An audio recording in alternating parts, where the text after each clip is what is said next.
Gánate un iPhone 17 Pro blanco con Sol FM. Participar es fácil. Suscríbete al canal de YouTube de Sol FM. Sigue nuestra cuenta de Instagram y regístrate escaneando el código QR que aparece en el video o entrando en el enlace del comentario fijo. Completa todos los pasos y estarás participando por este increíble premio. Sol FM te premia. No te quedes fuera. Bueno, señores, Gedeón Santos está con nosotros. Él es miembro de la Dirección Política de la Fuerza del Pueblo y Gedeón pues ha identificado una serie de temas que entiende que deben llamar la atención de toda la clase política, de las élites del país, porque son temas, digamos, a lo que hay que prestarle la atención que corresponde.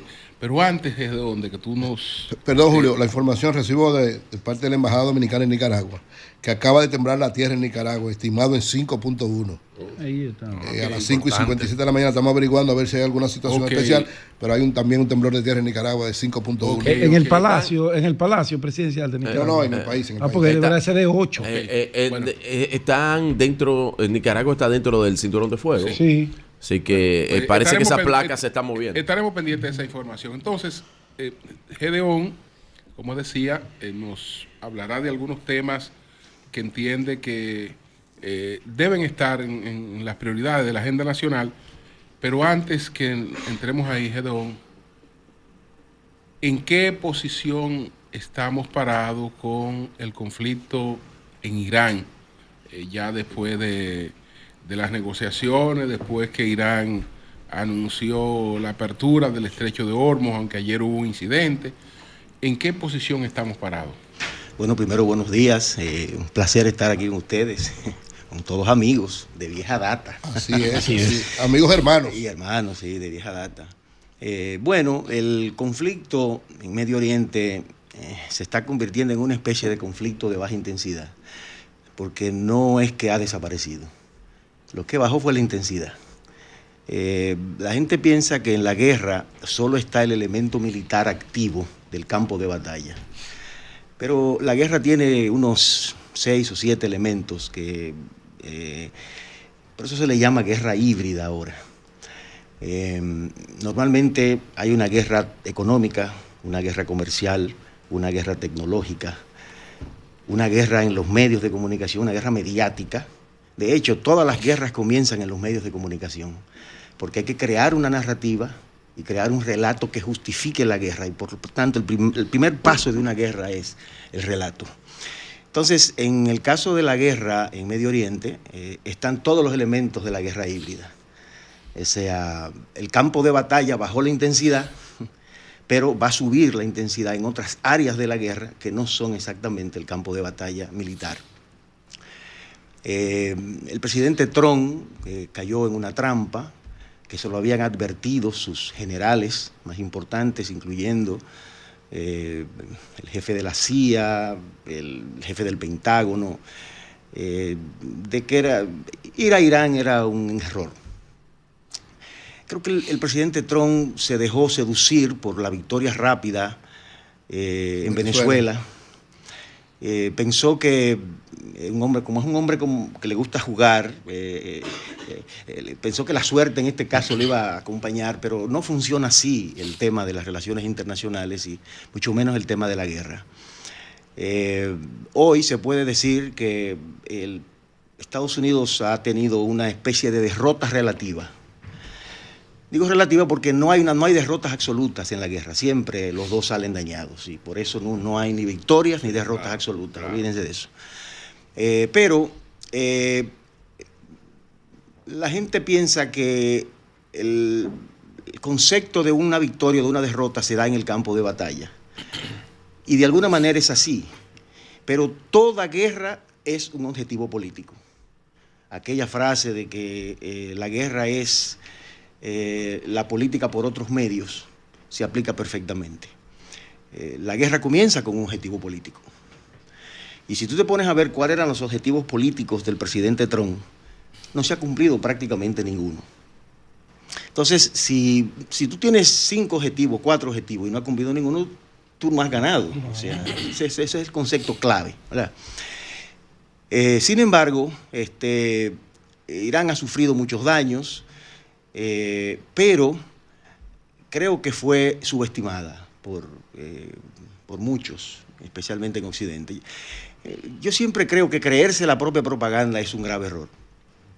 Sobre Irán siempre ha habido mucha propaganda y la han presentado como un país atrasado, tribal, cuando estamos hablando de una civilización de las más antiguas de la humanidad, un país que a pesar de 50 años de sanciones, tiene hoy una economía del tamaño de la de Australia, casi 2 billones o trillones de dólares de Producto Interno Bruto. Es la economía número 21 del mundo, medido por la paridad del poder adquisitivo. O sea, es una economía inmensa, más de 90 millones de habitantes, casi 2 millones de kilómetros cuadrados. Estamos hablando de un país que es una potencia, ¿no? Regional, por naturaleza es una potencia regional. Entonces, de repente muchos pensaron que realmente iban a ir a un país tribal a hacer la guerra. Y llevaron la sorpresa de que es un país con mucha tecnología. Eliminamos a los líderes y ahí terminó. Ahí terminó, sí. Y sí. Es un país con universidades de élite, es un país en el índice reciente, el último que salió sobre el IQ mundial, o sea, el coeficiente de inteligencia. Irán en los últimos 20 años sale entre los 3 países con mayor coeficiente de inteligencia del mundo. Sí, es un examen que le dan y lo mandan por país, lo cogen muchísimas personas para medir su coeficiente de inteligencia. Irán siempre estaba en el 1 o en el 3 de esos coeficientes de inteligencia. Son la gente más inteligentes del planeta. Entonces, creo que hubo una subestimación de las capacidades iraníes y esta subestimación junto con la apuesta por el éxito en Venezuela llevó al presidente Trump a esta guerra. Gedeón, pues vamos a la otra parte, sí. Entonces, ¿cuáles son esas prioridades que tú entiendes en el que el país debe fijar su atención? Bueno, hay una serie de macro desafíos. Siempre hablamos de educación, salud, seguridad ciudadana, medio ambiente, pero bien, eso hay que tratarlo y vamos a verlo, ¿no? Pero hay una serie de super macro desafíos. El primero, ¿cómo evitar caer en la trampa de los ingresos medios? O sea, ¿qué concepto es este? Bueno, resulta que las economías crecen 30 años, 20 años, y de repente dejan de crecer. ¿Qué pasa? ¿Por qué dejan de crecer? Bueno, está establecido por el Banco Mundial que llegado al punto de un ingreso de $13.500, exactamente $13.850, las economías empiezan a decrecer si no hacen una serie de transformaciones profundas. Te pongo el caso de Argentina, Brasil y México. Duraron 30 años creciendo. De repente dejaron de crecer. Sus ingresos per cápita, que habían llegado cerca de $10.000, se estancaron.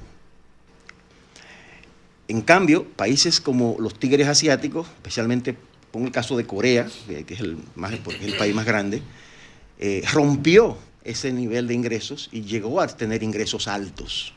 Y siguió creciendo.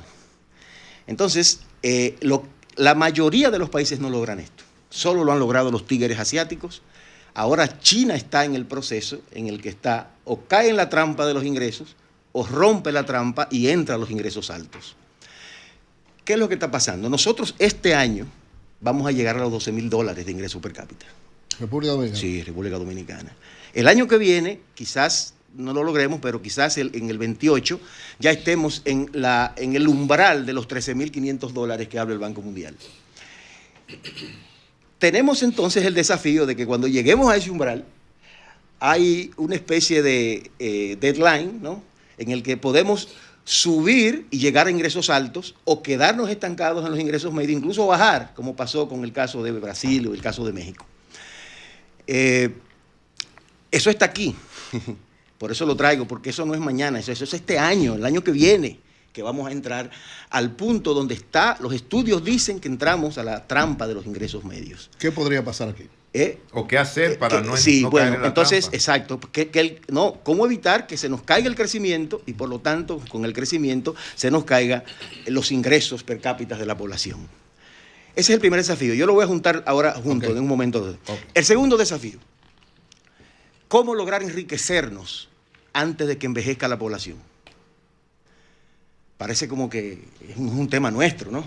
Bueno, pero resulta que en el censo los demógrafos establecen que nosotros, a partir del 2030, 4 años en que nos quedan para eso, vamos a llegar a lo que le llaman ellos por debajo de la línea de reemplazo. O sea, nuestra población va a crecer por debajo de la línea de reemplazo. Déjenme explicar esto.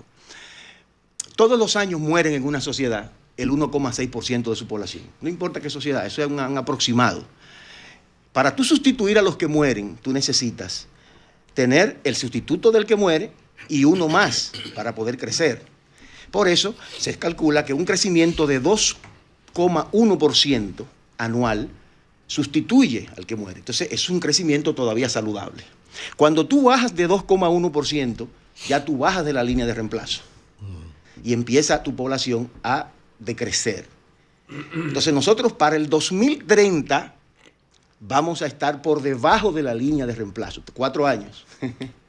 Estamos hablando de que vamos a crecer solamente 1,9% para el 2030. Para el 2055 vamos a crecer 1,6%. Es decir, cuando muere uno, no podemos sustituirlo porque vamos a crecer igual que la población que se nos muere. Y en el 2060 empezamos a decrecer la población. Sobre todo que la tasa de natalidad en la República Dominicana en los últimos años ha experimentado un descenso. Completamente. Claro. Cerca de un 30%. Entonces, una tendencia mundial. Mundial, claro, así es. Ahora bien, ¿cuál es el problema? Si la población tuya no crece, lo primero que tú tienes es que pierde lo que le llaman los demógrafos el bono demográfico. ¿Qué es el bono demográfico? Tú tienes una población joven, esa población joven te genera un estímulo a la industria, tú tienes mano de obra para todo, para hacer crecer la economía. Cuando la población envejece, entonces ya tú no tienes esa mano de obra para que pueda generar el crecimiento, pero no solamente eso, sino que tienes que pagarle la seguridad social a los más viejos. Y si no hay jóvenes que trabajen, ¿de dónde va a salir el dinero para la seguridad social? Oigan el lío. Por eso se llama, una población joven se le llama un bono demográfico. Eso está pasando en Europa. Sí, claro que sí, claro que sí. Claro. Entonces, perdón, entonces, ¿qué pasa con el bono demográfico? Lo vamos a perder. Todo eso no fuera problema y no lo planteara aquí si nosotros nos enriquecemos. Porque si llegamos al 2050 con una economía de ingresos altos, ¿verdad? La propia economía va a parir la forma de nosotros financiar el sistema de seguridad social, que el crecimiento económico. Entonces, el reto está en cómo nosotros enriquecernos, crecer lo suficiente, aumentar el ingreso per cápita para nosotros ser ricos, o por lo menos lo más que podamos, antes Ricos como de país. antes de que envejezca nuestra población, que ya eso está al doblar de la esquina. Okay. El tercer gran desafío es el modelo económico. Hemos tenido el modelo económico más exitoso de América Latina en los últimos 40 años, señores. Nosotros somos un éxito como nación. Pero ese modelo ha dado signos de cansancio.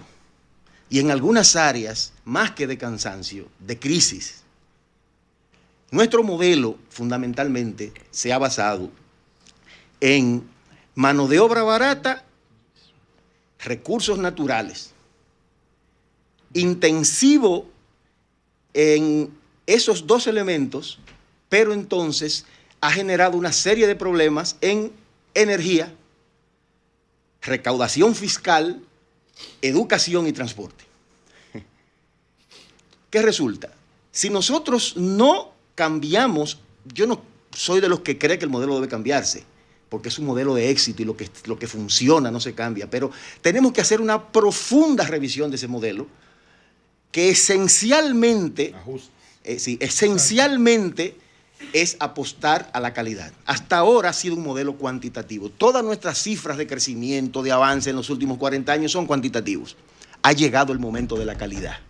Aquí hay que cualificar la educación, aquí hay que cualificar el gasto público, aquí hay que cualificar la energía, hay que cualificar los ingresos, especialmente los ingresos del gobierno. La mano de obra. La mano de obra también. Entonces, el modelo que tenemos nosotros que llevarlo, fundamentalmente debe tener 4 condiciones. Número 1, debe ser fiscalmente sostenible y responsable. Creo que el gran problema de nuestro modelo es que no es fiscalmente responsable. Es el único país que crece 6%, por ejemplo, y los ingresos fiscales no crecen en la misma proporción. O sea, se supone que si la economía crece, más o menos la misma proporción deben crecer los ingresos fiscales. Aquí no pasa. Hay un desfase altísimo entre el crecimiento económico y los ingresos fiscales. Si nosotros no resolvemos el problema fiscal en la República Dominicana, tarde o temprano nos va a pasar factura. Pero nosotros tenemos el tema de la educación.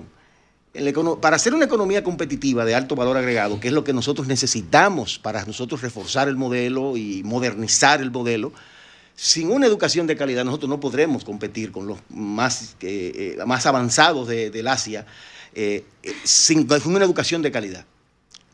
Ahora bien, además de esto, tenemos otro problema. ¿Cómo lograr que la inversión y el crecimiento a nivel territorial llegue más allá de las 7 provincias más importantes del país?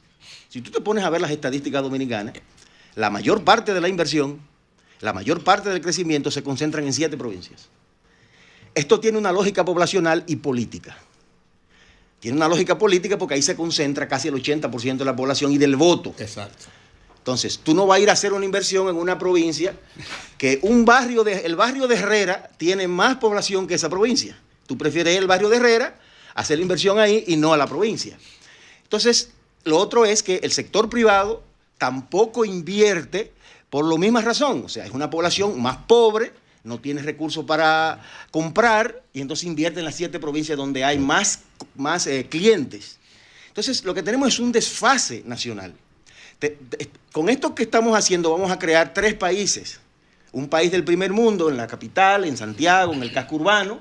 Un país del segundo mundo alrededor de los centros urbanos más importantes y el tercer mundo entonces en los campos y en las provincias más lejanas del país. Entonces, ¿cómo abordar las soluciones de estas cosas? Sí, que en eso quería decir al profesor Gedeón Santos que es lo que ha logrado en cierta medida la inversión de Cabo Rojo, el impulso que le ha hecho el presidente Luis Abinader de llevarle a una provincia territorialmente grande con una población de 70,000 habitantes o menos. Y es lo que se ha intentado hacer como foco de desarrollo del propio sur. Sí, ese es un caso. Pero bueno, Gedeón está hablando en términos más globales. En términos generales. Ahora Gedeón, ¿cómo realmente abordar esos desafíos? Porque cuando uno ve hacia la clase política, incluyendo de la que tú formas parte, tú ves en estos momentos 3 partidos. No hay una sola propuesta que diferencie esos 3 partidos. Lo que diferencia a esos 3 partidos es si Leonel administra mejor, si el PLD administra mejor, si el PLD es más eficiente o si hay temas más pronunciados de corrupción aquí y allí, pero no hay ningún planteamiento, digamos, de desarrollo que haga la diferencia entre ninguno. Bueno, antes de contestarte esto, me faltaba un desafío, sí, que es cómo nosotros manejarnos y sacarle provecho a la revolución tecnológica y la inteligencia artificial. Ok. Para sorpresa de muchos, lo que vaya a decir va a ser una sorpresa. O sea, nosotros vamos a ser de los grandes beneficiados de la inteligencia artificial, si sabemos manejar y hacer las reformas. Resulta que con la inteligencia artificial y la robótica, los países desarrollados en un plazo de 15, 20 años, quizás 25, van a pasar a una sociedad, de lo que le llaman la sociedad 80-20. Es decir, el 20% de la población va a poder producir para el 80%. Lo que va a lograr la inteligencia artificial y la robótica es que vamos a la sociedad 95-5. El 5% de la población va a poder producir para el 95%. Explícate eso. Entonces, la pregunta es, ¿qué va a hacer ese 95 cuando ya no tenga que trabajar porque los robots lo sustituyan, porque la inteligencia artificial lo sustituya? ¿Qué va a hacer la sociedad con un 95 de personas que no trabajan? Bueno, nosotros nos vamos a beneficiar mucho de eso, porque resulta que cuando eso pase, se está hablando, Elon Musk ha planteado el llamado impuesto universal, la ayuda universal, o sea, para que las familias tengan un tipo de ingreso, aunque no trabaje, universal que le permita vivir. Y ese ingreso se lo... El RBU, exactamente, la renta básica universal. La renta básica universal. ¿Qué va a hacer una persona que viva en Montana? O sea, que todo el mundo cobre aunque no trabaje. Claro. Sí, eso es un pero no es un planteamiento exclusivo de Elon Musk. Yo pongo Elon Musk porque ha sido el que más lo ha promovido. ¿Qué va a hacer una persona que vive en Montana cuando llegue el frío? y no esté trabajando, pero que tenga un ingreso. A buscar el calor. Claro. Y lo que va a hacer es venir a hacer turismo. El Caribe. O sea, está ocioso. Okay, pero entonces, acuérdate de que lo que se está hablando es de RBU. RBU quiere decir renta básica universal. Nadie con renta básica, porque lo que Elon Musk está proponiendo es un mundo de pobres. Claro. Es un mundo de pobres con una élite rica, porque nadie puede irte a hacer vacaciones con renta básica. Es RBU. Es renta básica universal. Sí. Es para que usted resuelva sus problemas de subsistencia. Es un neosocialismo. Exactamente. No, pero eso está bien. Vamos a darle para que coman y dejen de manejar el mundo, y dejen de manejar el mundo a nosotros. Está bien, pero si esa sociedad se planteara, llevaría revoluciones inmediatas. Claro. Y no sería sostenible. Al final, lo que se está planteando es que van a surgir muchos nuevos empleos, especialmente en el sector servicio. Claro. Cuando la industria creció, desplazó a muchísimo, las máquinas modernas desplazaron a muchísima mano de obra y vinieron muchísimos nuevos empleos en el sector servicio. Y así vendrán ahora nuevas formas de empleo y nuevas formas de ingreso que harán que la gente, aunque no trabaje, o por lo menos no trabaje el tiempo completo, tenga los ingresos suficientes para hacer turismo. Nosotros vamos a ser beneficiados de esto. Entonces, pongo ese ejemplo nada más para que veamos que no necesariamente la inteligencia artificial, el desafío tecnológico va a ser catastrófico para nosotros como país que no producimos esos procesos. Lo que quiero decir es que sí podemos sacarle beneficio. Entonces, Gedeón, ahí mismo, dentro de ese marco de oportunidades que nos brinda ese desarrollo tecnológico, ¿qué tú sugieres en materia educativa que será el gran desafío para preparar esos recursos humanos en el área tecnológica que puedan servir de soporte a lo que nos viene? Educación por competencia. Exactamente, punto. Pero además de la educación por competencia, ¿qué vamos a hacer con los integrantes del sistema educativo que ya están? Porque a los niños, ante una reforma educativa correcta, los niños nuevos, los que vienen, se van a beneficiar de esa reforma, pero ¿y los que están? Bueno, eso hay solución. Existe lo que le llaman el sistema de remediación educativa. Eso consiste en que 2 materias, que es matemática y lenguaje, se le da una especie de curso de remediación los sábados y los domingos en esas 2 materias y se ha demostrado que eso ayuda a elevar el nivel de los estudiantes. Por una razón simple. Esas 2 materias son transversales a todo el currículum. Eso es así. La mayoría de los muchachos se queman en física, en química, porque no saben matemáticas. Y razonamiento. Cuando aprenden matemáticas, pasan 5 materias. Cuando aprenden matemáticas. Cuando no las saben, se queman en 5. Igual que en lengua española. El que no tiene la suficiente capacidad en la lengua, o sea, no puede razonar, no puede entender el mundo que le rodea. Se manejan con 200 palabras y con 50 verbos. Para tú poder manejar el mundo que te rodea, tú necesitas 3.000 palabras y 500 verbos. Entonces, ¿Hay algunos influencers, Gedeón, que no llegan a 50? No, pero no estamos hablando de eso, muchachos. Estamos a otro 25 nivel. Que tienen. 25 verbos. 2,5. Palabras. 25. ¿Qué lo que? Ok, muy bien. Tu diccionario llega hasta ahí. Bueno, entonces, eso implica, lo que estoy planteando aquí es que el país debe abocarse. Sentarse como nación a hacer una introspección sobre estos desafíos. Señores, eso está aquí. Eso no es que en 40, 50 años, eso es en 5 años, en 3 años, otro es el año que viene. Y son desafíos que nos permiten, son los que nos van a permitir o bajar como sociedad, bajar nuestros ingresos, o nosotros lograr la meta nacional, que es convertirnos en una sociedad de ingresos altos. Gedeón, podemos hacerlo. Somos quizás uno de los pocos países de América Latina que puede llegar a tener ingresos altos en los próximos 25 años. ¿Qué empezar a hacer para eso? ¿Qué tú piensas que debe empezar a hacerse desde cualificar la economía nacional en todo el sentido de la palabra? Pues todo es económico. Cualificarla significa que el modelo debe ser, en primer lugar, fiscalmente responsable. En segundo lugar, tecnológicamente avanzado. Tenemos que meter tecnología. Cuando habla de fiscalmente responsable, tú estás hablando de la necesidad de un pacto fiscal. De un pacto. Claro. Se ha pactado. Y que los impuestos se paguen. Tiene que ser pactado, pactado por la sociedad. No debe ser ¿Entiendes? por el Y el gobierno. pacto es un Gobierno. consenso. Claro, económico, como decía hace un ratito. Debe ser No comercialmente competitivo. Y para que sea comercialmente competitivo, nosotros tenemos que agregarle valor a nuestra producción. No podemos seguir exportando cacao en bruto si podemos procesarlo aquí, convertirlo en chocolate extranjero. Es decir, Dentro de todo el organigrama hay dos aspectos, el educativo y el económico. Ya planteaste la necesidad de ese gran pacto económico. ¿Tú crees que estamos en una coyuntura, en un momento para que la clase política, los tres principales partidos políticos y los demás, se sienten en una mesa y hacer una evaluación de hacia dónde llevaríamos ese presupuesto del sector educativo en los próximos 8 años? Y hacerlo como se hizo con esa gran revolución del 2012 con el 4% para la educación. Es que la Estrategia Nacional de Desarrollo estableció una serie de pactos. Es que eso no lo cumple. Y esos pactos, algunos no se han terminado. Por ejemplo, el pacto eléctrico, el pacto educativo, un paquete de pactos. Y una parte se hizo y otra parte no se ha hecho. Está escrito, pero... Entonces hay que pactar el desarrollo. Yo quisiera responder lo que Julio me planteaba, que hablaba de que la clase política no está pensando en esto.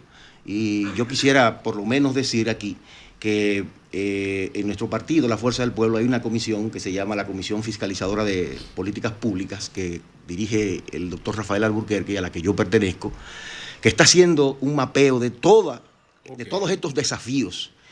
Y la idea es buscarle las soluciones y planteárselas al país en un momento dado, que nos lo permitan. Claro. Entonces, en este sentido, yo también quisiera decir que si hay alguien en este país, un líder político, que se ha dedicado a estudiar los temas a fondo de la sociedad dominicana, que a pesar de su edad no se ha quedado rezagado en su casa, sino que se dedica a estudiar, es el doctor Leonel Fernández. O sea, el presidente Fernández, usted puede pensar cualquier cosa de él, pero nadie puede quitarle su capacidad de un hombre de estudio preocupado por la actualidad. Es un intelectual de fuste que estos temas los entiende, los estudia y está comprometido con buscarle una solución. El que le quite eso a Leonel. Sí, el tiempo se nos terminó, pero con relación a las posibilidades de cambio en el país, en estos momentos yo veo una situación de indefinición total, y no te estoy diciendo que Leonel tenga 30 o 40, que David tenga 30 o 40, o que en el PLD haya crecido, sino en el sentido de que cuando tú ves las encuestas, nadie está por encima de la indecisión, absolutamente nadie está por encima de la indecisión, y no hay resultado en primera vuelta, y se aleja la posibilidad, se ve lejos la posibilidad de un acuerdo de los opositores. Entonces, ahí todo eso ralentiza la posibilidad de un cambio. ¿Cómo tú ves esa posibilidad? Mira, yo estoy convencido de que un hijo de Juan Bosch va a ganar las elecciones y va a dirigir el país. Los hijos de Juan Bosch lo han hecho mejor que cualquiera. Por una razón simple. Vinieron de una escuela de gobierno, de una escuela política que creó el profesor Juan Bosch. Cualquiera de los hijos de Juan Bosch se puso contento porque que gane, Francisco Javier dijo Juan Bosch, claro. Cualquiera de los hijos de Juan Bosch. Y Gonzalo no. Bueno, Francisco es más hijo de Juan Bosch que Gonzalo. Francisco es más hijo de Juan Bosch que Gonzalo. Es como nieto de un nieto. Y tú, Eury, tú no eras de izquierda. Francisco, sí, Francisco directo.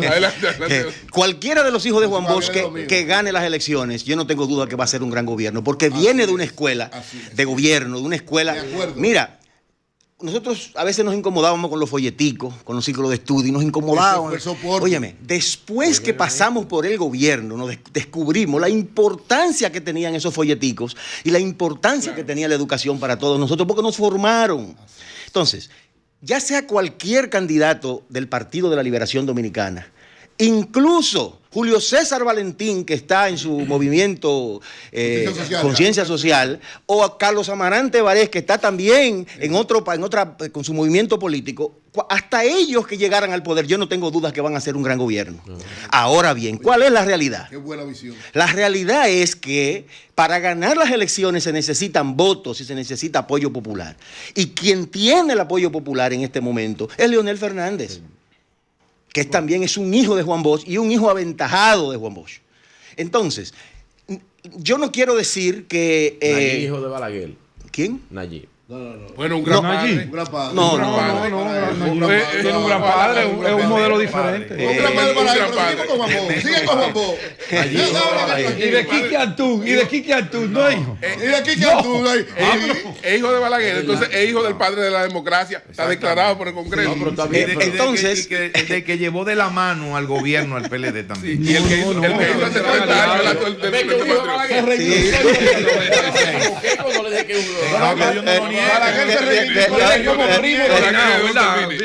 entonces, el que está, las elecciones pasadas dejaron al presidente Fernández como el líder de la oposición por el voto popular. Correcto. Y ante el desgaste natural del gobierno, de los gobiernos que en el segundo periodo tienden a desgastarse, y con él los partidos en el poder, él ha sido el mayor beneficiado de ese proceso de desgaste y ha ido creciendo. Profesor, usted sabe lo que dice. Entonces, lo que quiero decir entonces es que de los hijos de Juan Bosch, él es el que está más cerca de llegar al poder. Uno. En segundo lugar, y preparado también. Y totalmente preparado. Y entiende estos temas de lo que estamos hablando aquí. Y número 3, es el que tiene el corazón abierto y el alma limpia para lograr un consenso de la oposición y ganar las elecciones. Miren, una de las cosas que me impresionan a mí del presidente Fernández es que no ha permitido que su alma se pierda. Jesucristo dice, ¿de qué te vale ganar el mundo si pierdes tu alma? Nada por el pelado a Eury, ya Eury está, entonces, está casi llevando. Se está devolviendo. Está devolviendo.